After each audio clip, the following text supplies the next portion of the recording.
갈라디아서 1장 11절에서 24절 핍박자를 전도자로 세우신 하나님.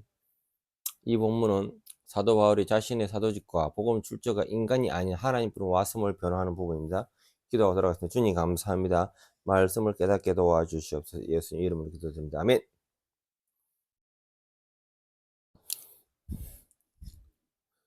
갈라디아서 1장 11절에서 12절 말씀.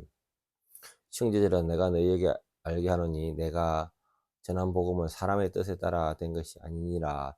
이는 내가 사람으로 받은 것이 아니요 배운 것도 아니요 오직 예수 그리스도의 계시로 말미암은 것이라.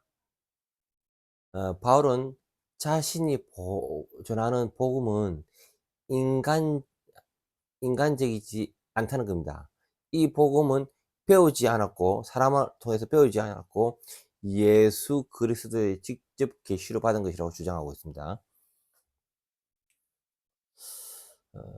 13절에서 14절 내가 이전에 유대교에 있을 때 행한 일을 너희가 들었거니와 하나님의 교회를 심히 박해하여 멸하고 내가 내 종족 중 여러 나이 많은 자보다 유대교를 지나치게 믿어 내 조상의 정통에 대하여 더욱 열심히 있었으나 그런 과거를 회상할 때 유대교에 있어서 예수를 핍박하는 자였습니다.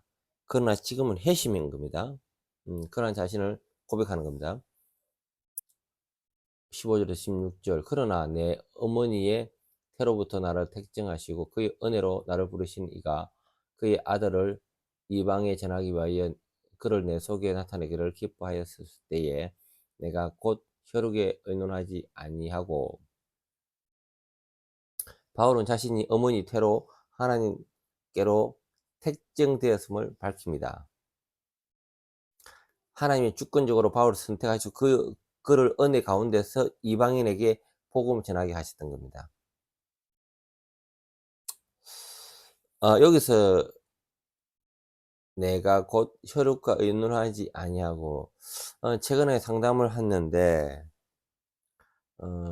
혈육과 의논하지 아니하고 이렇게 비정상적인 신앙생활을 하는 것은 문제가 있는 겁니다. 지금 오늘 바울은 사도로서의 부르심을 받은 겁니다. 일반인하고 다르다는 겁니다.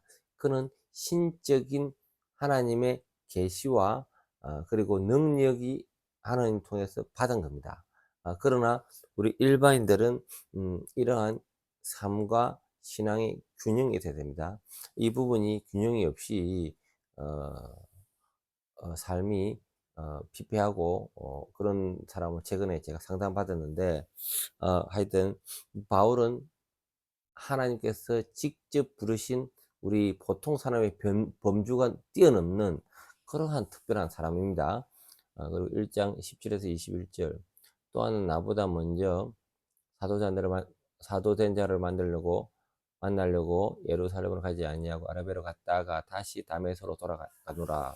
그 후 3년 만에 내가 게바를 방문하려고 예루살렘에 올라가서 그와 함께 15일을 머무는 동안 주의 형제 야보고 외에는 다른 사람들을 보지 못하였노라.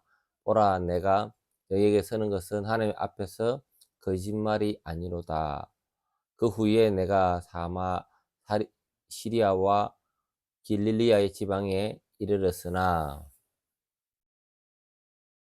바울은 그가 예루살렘에 가서 다른 사도들과 논의하지 않았습니다. 한마디로 그들한테 배우지 않았다는 겁니다. 오직 하나님의 계시로 인도에 따라서 행동했습니다. 인간의 지도나 영향력 의존하지 않았다는 겁니다. 이것은 그의 사도직이 사람으로 온 것이 아님을 확증하는 겁니다.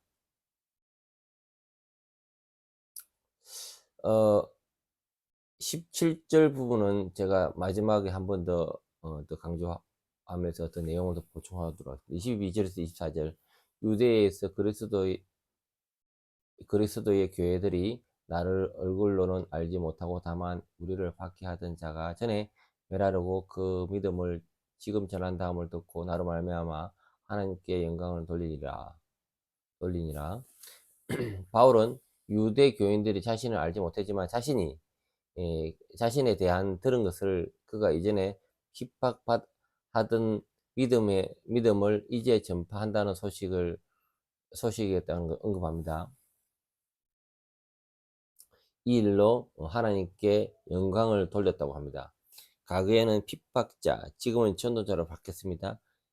하나님의 은혜로 그는 전도자가 된 겁니다. 그래서 하나님께 영광을 돌린다는 말씀이죠.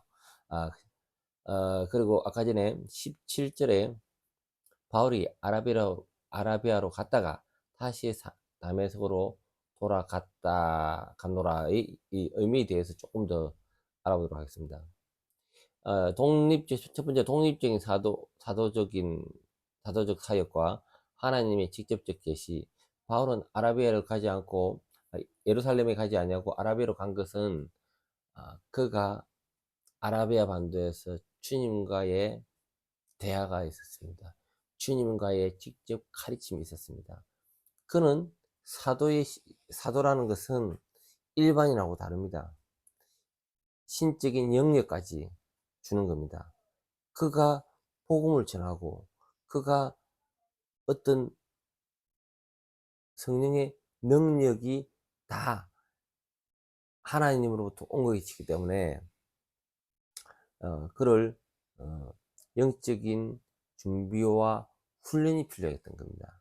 그가 거의 3년간 아라비안 반도에서 주님을 만났습니다. 이 두 번째, 아라비아의 의미는 고독과 훈련의 시간입니다. 아라비아는 사막과 같은 데입니다. 예, 이곳에서 머문 이유는 뭐 구체적인 것이 나오지 않았지만은 많은 학자들이 하나님과 깊은 교제를 나누고 계시와 말씀을 통해 준비된 시간이라고 봅니다. 세 번째, 다메섹으로부터 사역의 시작. 바울이 아라비아에서 다시 다메섹 돌아왔다는 것은 사역이 시작되는 지점을 의미합니다. 회심했던 그 장소로 돌아와서 다시 복음을 전파했던 어, 어, 그러한 장소에서 그는 사역이 시작되었다는 겁니다. 오늘 본문의 아라비아의 이 의미는 바울은 영적인 궁금함과 영적인 충분함에 그 성령의 은혜를 받기 위해서 하나님과 깊은 교제를 위해서 3년 동안 고민을 했습니다. 고독한 가운데서 기도했습니다. 또 주님 말씀을 또 들었습니다. 그래서 우리 또한 하나님의 말씀을 알고자 하면은 아라비아 반도에 고민하고 고심하는 이 바울과 같이 고독의 시간이 필요할 것 같습니다. 저도 이런 고독의 시간이 필요했습니다. 이 말씀을 보면서 나는 왜 하나님 불러주셨던가? 어떻게 신앙생활을 해야 되지? 주님이 원하시는 것이 무엇일까? 그리고 나는 어떻게 성경을 받아들여야 되지? 이런 고민을 했습니다. 오늘날 많은 성도들이 교회 왔다 갔다 하지만은 그냥 왔다 갔다 하는 무성도들이 많습니다. 하나님의 깊은 교제를 받기를 원합니다. 아라비아에서 고독 가운데서 주님의 그 사명을 감당하겠다며 그런 훈련을 받은 같이 여러분들도 깊은 하나님과의 교제가 필요합니다. 아라비아 반도에서 3년간의 고심하던 그 바울이 여러분과 저가 되기를 간구합니다. 기도하고 마치겠습니다. 주님 감사합니다. 오늘 아라비아 반도에서 주님과 만났습니다. 이것은 사람을 통해서 배운 것이 아니고 오직 하나님을 배웠던 사도직임을 이야기를 합니다. 그는 이 사명을 감당하기 위해서 혈육과의 관계도 끊고 오직 주님께 복음을 전하기 위해서 그러한 사명자가 되었습니다. 저희들도 사명 주심을 감사합니다. 이 사명을 감당하기 위해서 더 깊은 주님과의 대화와 기도와 성령의 인도를 받기를 원합니다. 예수님 이름으로 기도합니다. 아멘.